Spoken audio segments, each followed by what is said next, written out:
आपको अगर याद होगा तो यहाँ पर जब आरजीएस रिजल्ट्स की एक रिट जो यहाँ पे स्टूडेंट्स ने लगाई थी, इसके ऊपर जब सीजीआई का एक स्टेटमेंट आया था कि अगर यहाँ पर किसी भी तरह की इरेगुलरिटी होती है, मीन्स की अनियमितता दिखाई जाती है या तो पारदर्शिता में कमी रहती है, जो ट्रांसपेरेंसी जिसको हम बोलते हैं, किसी भी तरह से अगर कॉपीज की जो चेकिंग हुई है उसमें कहीं पर भी इस ये जो ग्राउंड्स है इसके आधार पर अगर कहीं पर भी इश्यूज आते हैं तो यहाँ पर जो अदालती कार्यवाहियाँ है वह उलट दी जाएगी। मीन्स कि जो भी कैंडिडेट है जो कि अपनी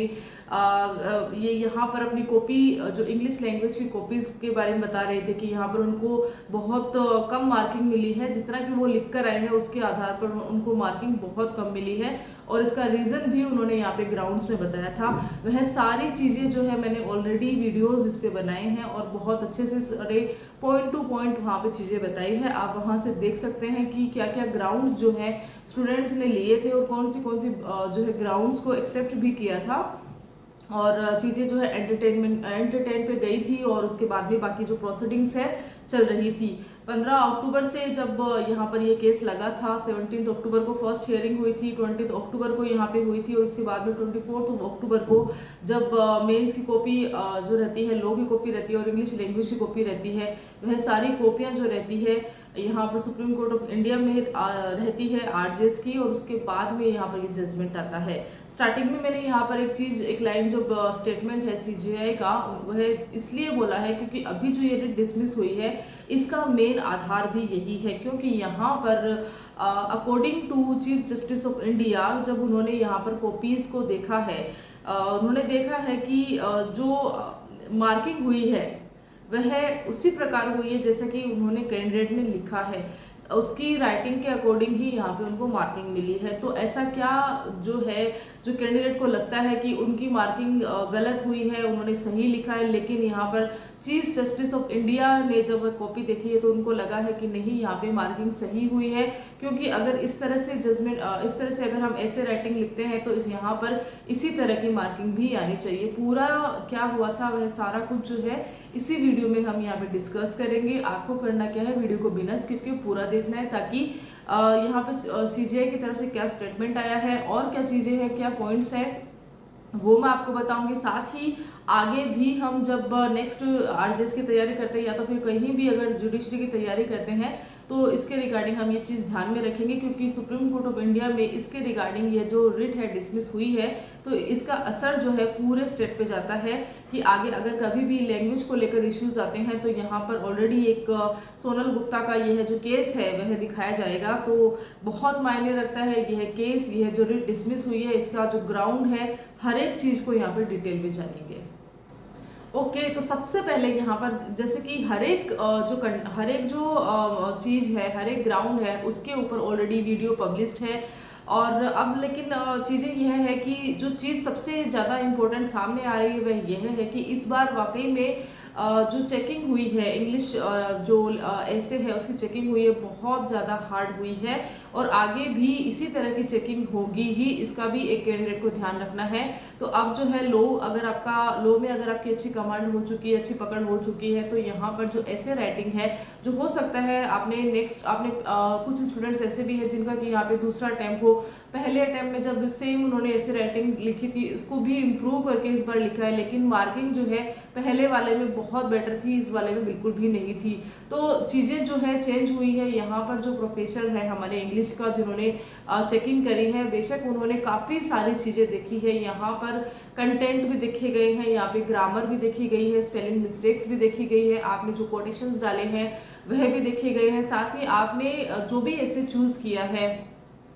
उस ऐसे का एक्चुअल मीनिंग आपने समझा है नहीं समझा है, और उसके बाद में वर्ड जितना भी आपने लिखा है उसके अकॉर्डिंग आपने किस तरह से लिखा है उसके अकॉर्डिंग आपको यहाँ पे मार्किंग मिली है। यह सारी चीज़ें जो है अब सामने निकल कर आ रही है। तो देखा जाए रेट डिसमिस हुई है, बहुत एक दुख होता है कैंडिडेट के लिए जिसने कि सालों साल इसकी मेहनत करी है, लॉ में इतनी अच्छी पकड़ करी है, कोचिंग में यहाँ पे हर एक जगह पे तैयारी करी है, और उसके बाद में इंग्लिश जो है यहाँ पर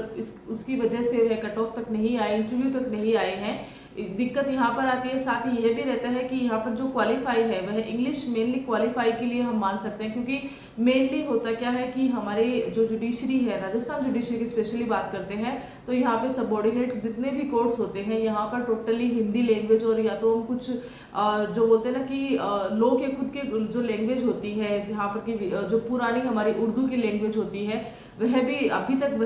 वही इस्तेमाल हो रही है। अगर आप सबऑर्डिनेट कोर्ट्स में अगर आप जाते हो, एमएम कोर्ट्स में या तो डिस्ट्रिक्ट कोर्ट्स में वहाँ जाते हो तो आपको मोस्ट प्रोबेबली आपको उर्दू के शब्द सुनने को मिलेंगे, और हाई कोर्ट्स में आपको जजमेंट ऑर्डर्स बिल्कुल आपको इंग्लिश में मिलेंगे। आपको यहाँ पर कुछ आर्ग्यूमेंट्स होते हैं वह भी इंग्लिश में मिल सकते हैं, लेकिन ये कंपलसरी भी नहीं है। यहाँ पर आपको अलाउ किया जाता है कि अगर आप हिंदी में बहस करना चाहते हैं तो आप हिंदी में भी कर सकते हैं, ताकि क्लाइंट तक भी यह जो चीज़ है उनके केस में हो क्या रहा है एक्चुअली में वह सारी चीज़ें उन तक पता चले।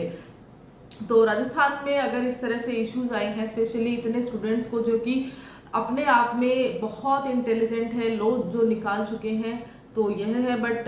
कुछ कर भी नहीं सकते क्योंकि सुप्रीम कोर्ट ऑफ इंडिया ने यहाँ पे जजमेंट दे दिया है। ऑर्डर में क्या क्या और लिखा आएगा और क्या क्या ग्राउंड्स आएंगे, क्या चीज़ उन्होंने और मेंशन करी है, वो जैसे ही मेरे पास अगर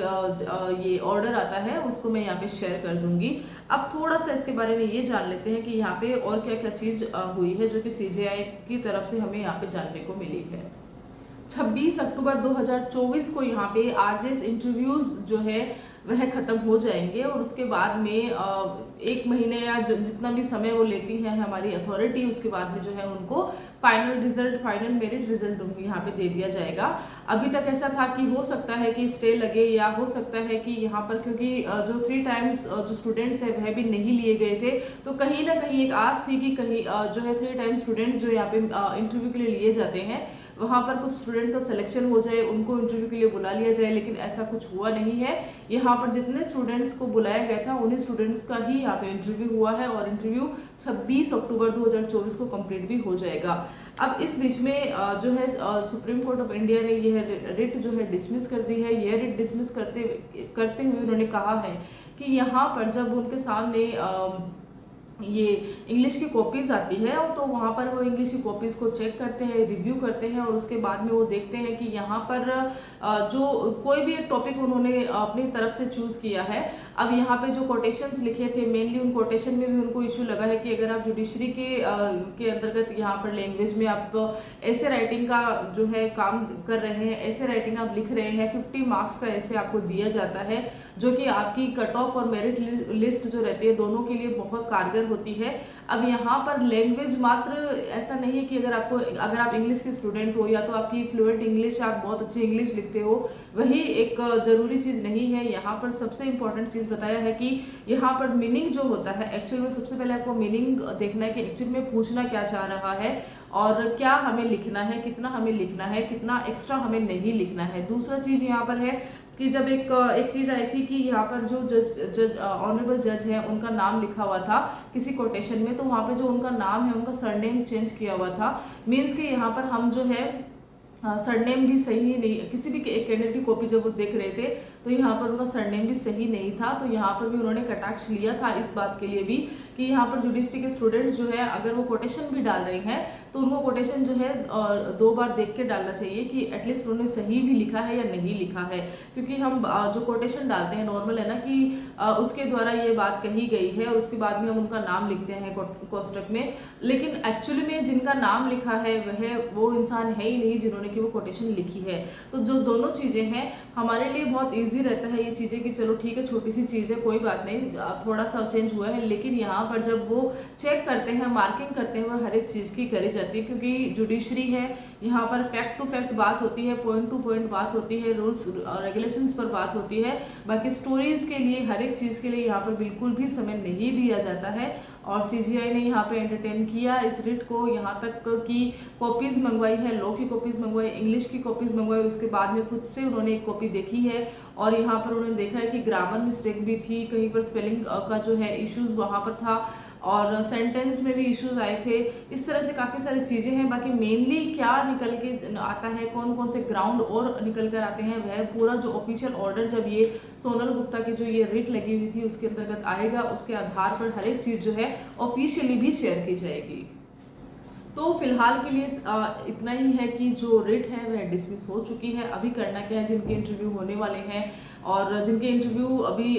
हो जाएंगे, उनके रिजल्ट्स आ जाएंगे, तो नॉर्मल है कि अब जो है नेक्स्ट जुडिशरी की तैयारी के लिए हमें वापस से लगना है। और साथ ही एक जो चीज़ है वह, इसको हम बोलते हैं ना कि अगर कुछ गलत होता है तो वहाँ से हम एक लर्निंग लेते हैं। तो यहाँ पर एक अच्छी लर्निंग यह है कि जो लैंग्वेज का पेपर है वहाँ पर इस बार जो बच्चों के मार्क्स कम आए हैं, एटलीस्ट जो अभी जो नए जुडिशरी के बच्चे आएंगे या तो फिर वही कैंडिडेट जो कि रिपीट करेंगे, वापस से इस एग्ज़ाम को वापस से भरेंगे, जब 2025 में इसकी वैकेंसी आएगी उस वक्त वह इस चीज़ के लिए तैयार रहेंगे। इस लर्निंग उन्होंने ले ली है कि यहाँ पर उनको कमांड जो है लैंग्वेज के पेपर में ज़्यादा से ज़्यादा करनी है, क्योंकि उनका ऑलरेडी हिंदी और लो अच्छा है और उस पर वो और बेटर काम कर सकते हैं। लेकिन यहाँ पे लैंग्वेज में क्या क्या इनको इश्यूज आए हैं, वह गलती जो है वापस से नहीं दोहराई जाएगी और एक अच्छा रिजल्ट जो है उनका वेट कर रहा है। सो